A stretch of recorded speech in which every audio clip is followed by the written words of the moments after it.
Hello दोस्तों, स्वागत है आपका हमारे YouTube चैनल कॉमिक फैन पर। चलिए दोस्तों शुरू करते हैं हास्य सम्राट बांकेलाल की ये धमाकेदार कॉमिक्स पीछे पड़ा पंचक। चलिए शुरू करते हैं इस कॉमिक्स का दूसरा भाग। वैसे बांकेलाल पंचक के प्रभाव को समाप्त करने की समयावधि कल सूर्यास्त के साथ ही समाप्त हो जाएगी। नहीं, ऐसा नहीं हो सकता। बुहु बुहु। बांकेलाल, अब मैं तुम्हारे पीछे मैं से मृत्यु छोड़ चुका हूं। ही। लो मिलो अपनी मृत्यु अर्थात खे से खसमानू खानी से। ही। मैं हूं मृत्यु खसमानू खानी। मृत्यु। बांकेलाल, पेड़ा और नदी के कारण तुम्हें मृत्यु की जिन स्थितियों से गुजरना पड़ा वो मैंने ही उत्पन्न की थी, तुम्हें मृत्यु का एहसास कराने के लिए। ही। नहीं, ये नहीं हो सकता। मैंने समृद्धि रतन, सत्य रतन, चिर युवा रतन एवं शनि रतन तो प्राप्त कर ही लिए हैं। अब केवल स्वर्णिम रतन प्राप्त करना रह गया है। मुझे कुछ समय और मिलना चाहिए। भू भू। ही। मृत्यु ने भी भला किसी को समय दिया है? हाँ है से। ही। तेरी मृत्यु के पश्चात विशालगढ़ के राजा वैसे विक्रम सिंह, रानी सह से स्वर्णलता, मैं से महामंत्री और सह से सेनापति पर भी टूटेगा मृत्यु का कहर। ही। नहीं, तुम ऐसा अनर्थ नहीं कर सकते। मृत्यु को भी अपने साथ लेकर जाओ। जब तक तुझे मृत्यु के द्वार तक नहीं पहुंचा देती मैं नहीं जाऊंगी। हाँ तो बांकेलाल बच। ही। धड़ाक। बहुत बेइंसाफी है ये। भू भू। स्वामी बचो। हिनन। अब तेरा क्या होगा बांकेलालिया? आह, देखो मैं पेड़ के नीचे दब गया हूं। तुमने कहा था कि जब तक तुम मुझे मृत्यु के द्वार तक नहीं पहुंचा दोगी तब तक नहीं जाओगी। अब तो मैं मृत्यु के द्वार पर खड़ा हूं, अब तो जाओ। आह, तू पेड़ के नीचे नहीं दबा बांकेलाल, टहनी के नीचे दबा है। और यह बात तुझे अपनी बगल में खड़े उस भयंकर काले विषधर को देखते ही पता चल जाएगी। ही। सांप। हिस्सी फुस्सी। मुझे 103 बुखार हो रहा है और मेरे बुखार की औषधि है मानव का रक्त, जो उसे डसने से ही मुझे प्राप्त होगा। ही। हिस्सी फुस्सी। अबे नहीं, बच बांके दुष्ट। आ। ही। देखा बांकेलाल, तेरे ऊपर पेड़ नहीं बल्कि टहनी गिरी हुई थी, वो भी चाबुक जैसी, अन्यथा तू उठ नहीं पाता। ही। मृत्यु बहन, अब तुम क्या करोगी? भू। मृत्यु दूंगी और क्या। ही। देखो मैंने तुम्हें बहन कहा है, तुम्हारा तो कोई रिश्तेदार भी नहीं होगा। क्या तुम अपने इकलौते भाई को मार दोगी? और देखो 2 दिन बाद रक्षाबंधन भी है, क्या तुम अपने भाई को अर्थात मुझे राखी नहीं बांधोगी? भू। मूर्ख, रक्षाबंधन पर भाई बहन की रक्षा का वचन लेता है, किंतु मैं तो मृत्यु हूं, मुझे भला किसका भय? तू किससे मेरी रक्षा करेगा? तू तो मुझसे ही अपने प्राणों की याचना कर रहा है। ही। हाँ। हाँ, जब तू इतना कह रहा है तो मैं तुझे एक शर्त पर थोड़ी मोहलत दे सकती हूँ। ही। जल्दी से वो शर्त बताओ। मुझे आम का अचार बहुत पसंद है, मैं यहाँ मृत्यु स्वा देवी के नाम से भी प्रसिद्ध हूँ। तुझे पंचक प्रभाव मुक्त यज्ञ होने तक एक मर्तबान आम का अचार मेरे मंदिर में भेंट चढ़ाना होगा, साथ में परोठे भी हो जाए तो और भी अच्छा। यदि तू ऐसा करेगा तो मैं तब तक तुझ पर मृत्यु के आघात नहीं करूंगी। ही। मुझे मंजूर है। बांके चेतक पर सवार होकर दौड़ पड़ा। भाग चेतक, किसी नगर में पहुंचकर तुरंत अचार का मर्तबान खरीद कर मृत्यु को भेंट में देना होगा। परोठे भी तो देने होंगे स्वामी। और हाँ, परोठे भी तो देने हैं। बांकेलाल शीघ्र ही एक नगर में पहुंचा। स्वर्णिम रतन भी स्वर्ण नगरी के राजा स्वर्ण सिंह के पास है। यहाँ तो प्रत्येक नागरिक के हाथों में अचार के मर्तबान थमे हैं।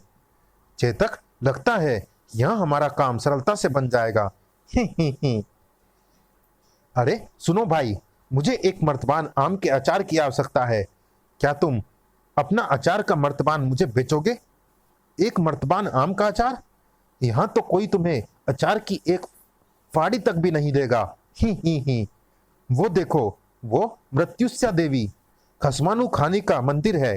कहते हैं मृत्युस्वा देवी को आम का अचार अत्यधिक पसंद है। देवी को प्रसन्न करने के लिए यहाँ के लोग प्रत्येक माह मृत्युस्वा देवी के मंदिर में अचार चढ़ाते हैं। ऐसा करने से यहाँ किसी की अकाल मृत्यु नहीं होती। ही। तो फिर मुझे अचार कहाँ मिलेगा? बुहु बुहु, तुम महाराज के पास जाओ, उनके पास स्वर्णिम रत्न है जिससे उन्हें अचार चढ़ाने की आवश्यकता नहीं पड़ती। हाँ, किंतु किसी जरूरतमंद को देने के लिए वो अपने पास एक मर्तबान अवश्य रखते हैं। उधर उसी समय महाराज, यहाँ के लोग अकाल मृत्यु से बचने के लिए मृत्युस्वा देवी को अचार चढ़ाते हैं। ही। हा, छीन लो राजा के हाथ से अचार का मर्तबान। आज राजा देवी को अचार नहीं चढ़ा पाएगा। इस प्रकार मृत्युस्वा देवी उससे रुष्ट होकर उसकी मृत्यु का योग उत्पन्न करेगी। ही। ओह, राजा चपड़गंजू, जिसकी पुत्री अखियां मिलाऊ ने मुझे मंदिर में आंख मारी थी और मेरे साथ विवाह का प्रस्ताव रखा था, किंतु मेरे इनकार करने पर मुझ पर ही आंख मारने का दोष मढ़ दिया था। इसी से क्रोधित होकर राजा चपड़गंजू ने आक्रमण कर दिया है। राजा, अभी भी समय है, मुझसे विवाह कर लो। मेरा शनि भारी है, अर्थात मुझ पर शनि की छाया है। मुझे ऋषि आंख फड़काचार्य ने यह बताया था कि जिस भी पुरुष को देखकर मेरी एक आंख मरेगी, यदि मैं उससे विवाह करूंगी तो मुझ पर से शनि का प्रकोप हट जाएगा। किंतु ऋषि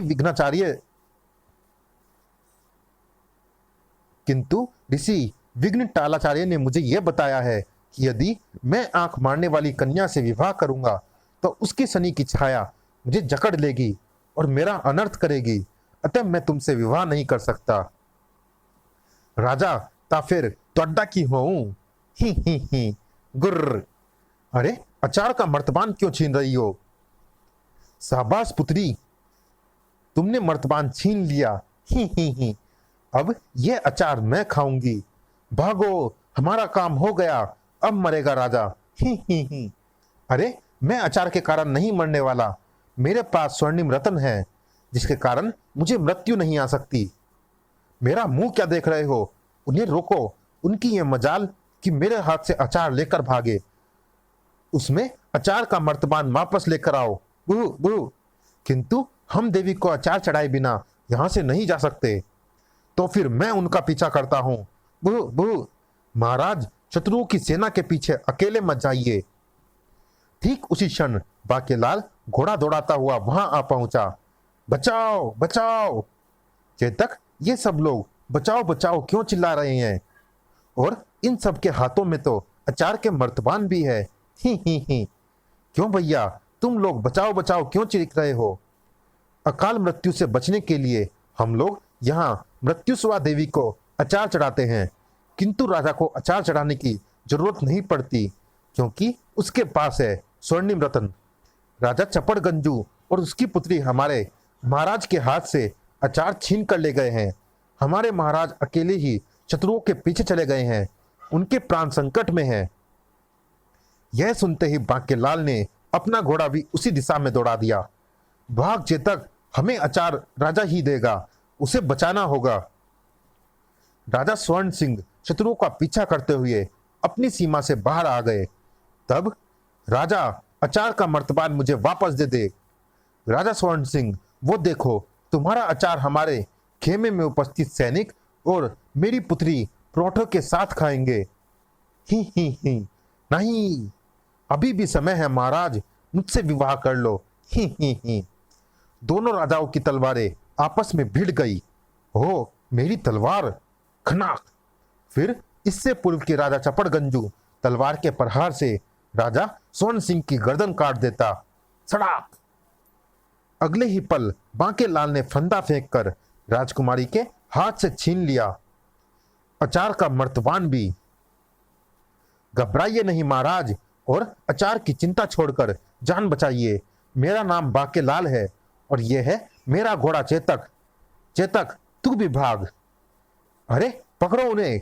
क्रोधित हो राजकुमारी, अखियात मिलाऊ ने तीन भाले एक साथ शत्रुओं की ओर उछाल फेंके। साए साए, भालू देवता के ये दिव्य भाले शत्रुओं का अंत किए बिना वापस नहीं लौटते। ही।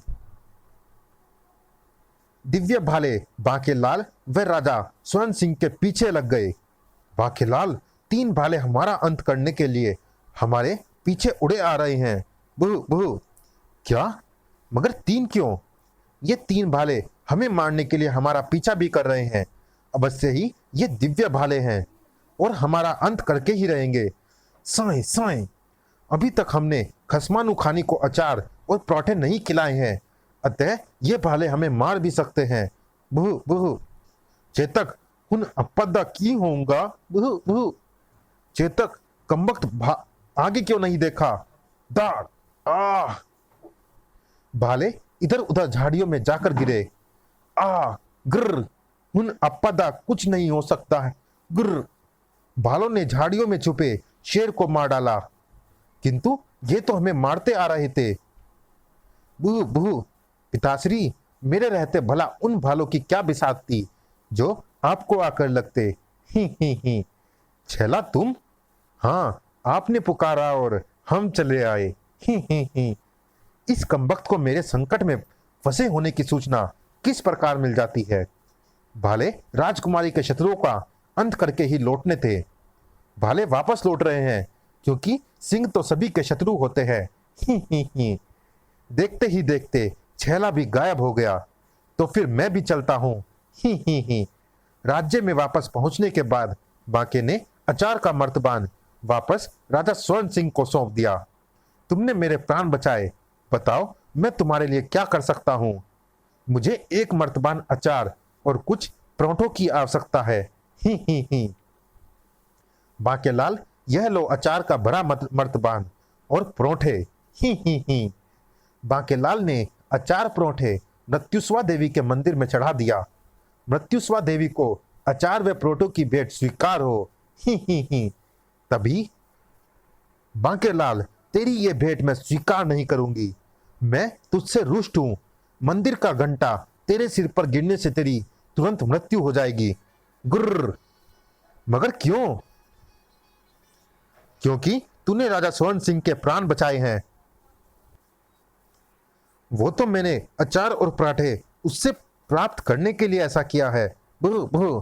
बांकेलाल, तुम्हें पता नहीं है कि राजा की मृत्यु की घड़ी तो कब की आ चुकी है, किंतु राजा स्वयं को अभी तक बचाए हुए है और मुझे यमराज श्री से हर रोज डांट खानी पड़ती है। मैं कुछ समझा नहीं। यदि राजा की मृत्यु की घड़ी आ चुकी है तो फिर वो अभी तक कैसे बचा हुआ है? स्वर्णिम रत्न के कारण। जब तक वो रत्न राजा के अधिकार में रहेगा तब तक मैं उसे मार नहीं सकती। स्वर्णिम रत्न राजा के प्राणों की रक्षा केवल उसकी राज्य की सीमा में ही कर सकता है। आज वो भूलवश अपनी सीमा के बाहर चला आया था, किंतु तुम्हारे कारण वो बच निकला, अन्यथा आज उसे मृत्यु आ चुकी होती। यदि ऐसी बात है तो मुझे एक अवसर दो, मैं उससे स्वर्णिम रत्न प्राप्त कर लूंगा। तब तुम सरलता से उसका अंत कर सकती हो, क्योंकि तुम जानती हो कि उस रत्न की मुझे भी आवश्यकता है। यह इतना सरल नहीं होगा। राजा ने स्वर्णिम रत्न को कहीं सुरक्षित रख छोड़ा है। वो ना तुम्हें उस स्थान के विषय में बताएगा और ना ही रत्न देगा। यह कार्य तुम मुझ पर छोड़ दो। तुम केवल अचार परोठों की ये भेंट स्वीकार करो। ही। ठीक है, मैं तेरी ये भेंट स्वीकार करती हूँ। ही। बांकेलाल तुरंत पहुंचा राजा के पास। आओ बांकेलाल, अब तुम मेरे अतिथि हो। रथ पर सवार हो जाओ, तुम्हारे घोड़े को मेरे सैनिक ले आएंगे। ही। अवश्य महाराज। बांकेलाल ने घोड़े चेतक की काठी के नीचे से सत्य रतन निकाल लिया। इस रतन को मैंने अपने पास नहीं रखा, अन्यथा मुझे हर समय साथ सत्य ही बोलना पड़ता, जबकि मेरा गुजारा झूठ बोले बिना नहीं चलता। ही।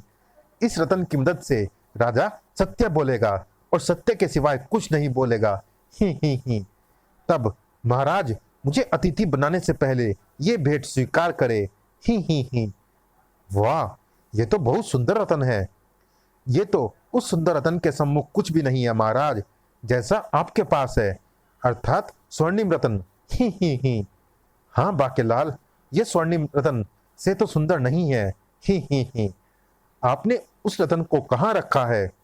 स्वर्णिम रत्न मेरे स्वर्णिम भविष्य का प्रतीक है। मैंने उसे अपने सिरहाने की रुई में रखा है। उसी समय कहीं पर, आहा, सिरहाने की रुई में। पता चल गया, पता चल गया। हे जल दर्पण, वापस जल में जा। ही ही ही। फूटी किस्मत को भी स्वर्णिम बना देने वाला स्वर्णिम रत्न राजा स्वर्ण सिंह के पास है। यह पता लगाने के बाद मैं कई दिनों से इसी ताक में था कि कब राजा उस राज के विषय में किसी से बात करे या उसे गुप्त स्थान से निकाल कर देखे, ताकि मुझे स्वर्णिम रत्न के स्थान के विषय में पता चल जाए। अब मुझे स्वर्णिम रत्न प्राप्त करने से कोई नहीं रोक सकता। ही ही ही। तभी हो, थोड़ा सा प्रसन्न होते ही मेरी किस्मत फूट गई और आकाश से गिरी बिजली से टूटकर ये वृक्ष मेरे ऊपर आ गिरा। बू बू। मैं जब भी थोड़ा भी प्रसन्न होता हूँ तो मेरी किस्मत फूट जाती है और मुझ पर संकट टूटते हैं। इसलिए तो मेरे माता पिता ने मेरा नाम भी फूटी किस्मत रख दिया। बू बू।